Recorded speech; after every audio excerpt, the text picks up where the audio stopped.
Welcome to this Killik Explains finance video. This week, the bare basics of inheritance tax.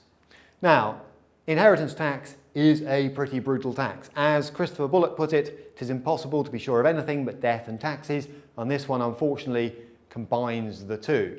Now, it's a simple tax, and that's a reason to try and reduce it, because the rate is a fairly hefty 40%, all right? And it's levied on what's called your death estate. So when you die, you leave behind property, investments and so on. Those are all added together at their open market value, and inheritance tax potentially applies at a flat 40%. There's no lower rate band here. So that is a reason to plan to avoid it if you can.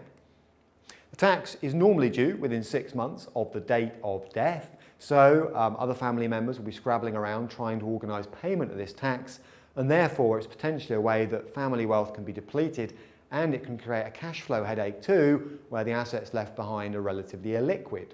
Now, you can negotiate an extension on that 6 months, but nonetheless you can see the problem. So where possible, it's a good idea for families to try and reduce this one. Now, basically, how do you do it? Well, the death estate, let's say it's £500,000. That is property, investments left behind by the deceased. All right. The tax-free allowance, which everybody gets once, will take £325,000 of that outside of inheritance tax, but that still leaves £175,000 being hit at 40% normally, and that's a tax bill of £70,000, and that tax may be due within 6 months of the date of death. So, key exemptions, well worth knowing. Married couples and civil partners can transfer both assets and their tax-free allowance, if you like, to each other on the death of the first spouse. And the effect of that is that if one spouse dies, effectively they can transfer their assets to the other spouse. They also transfer the £325,000 allowance, and that means the second spouse could have £650,000 of allowance. So that's pretty useful. Number two, gifts made more than 7 years prior to your death, potentially, as it's called, potentially escape inheritance tax by the potentially exempt transfer rule, but that takes a little bit of planning for because of that 7-year cut-off.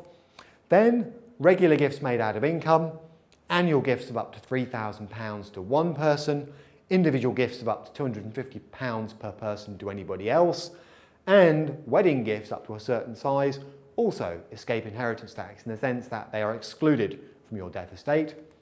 And finally, gifts to charities and political parties. So there's a list of areas to think about in terms of gifting assets, to take them outside of a death estate. Now, worth noting that from April, the £325,000 climbs a little bit, and that's because the government are phasing in something called the Residence Nil Rate Band. If death occurs on or after the 6th of April, then potentially just applying to a home that is to go to direct descendants, so children or grandchildren, there's an extra allowance available. Now, as long as the death estate in total doesn't exceed 2 million, then that 325 that I talked about can be ratcheted up. It's going up by 100,000 from the 6th of April, and then it creeps up by incremental amounts over the next few tax years. So that one's worth noting about. Can't use it at the moment, but kicking in from the next tax year. Then there's business property relief. Now this one is slightly less obvious perhaps, but it's well worth knowing about.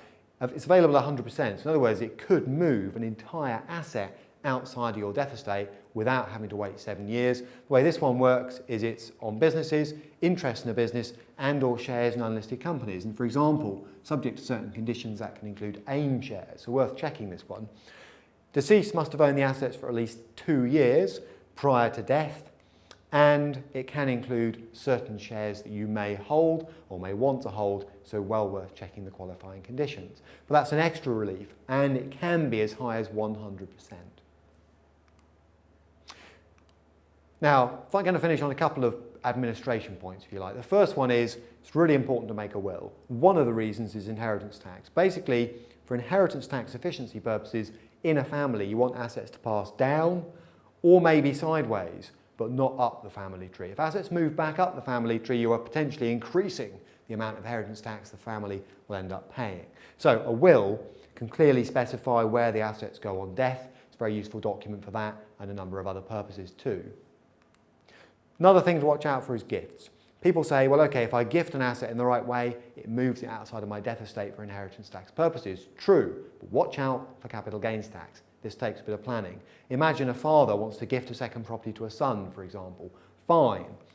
Potentially that means that the asset, if the father survives more than 7 years, will be outside of his death estate for IHT. So maybe that's a good bit of IHT planning, but do watch out because you could get an immediate capital gains tax obligation falling on the father for the difference between the purchase price of the asset of his property and the open market value at the time of the gift. So that needs a little bit of thought.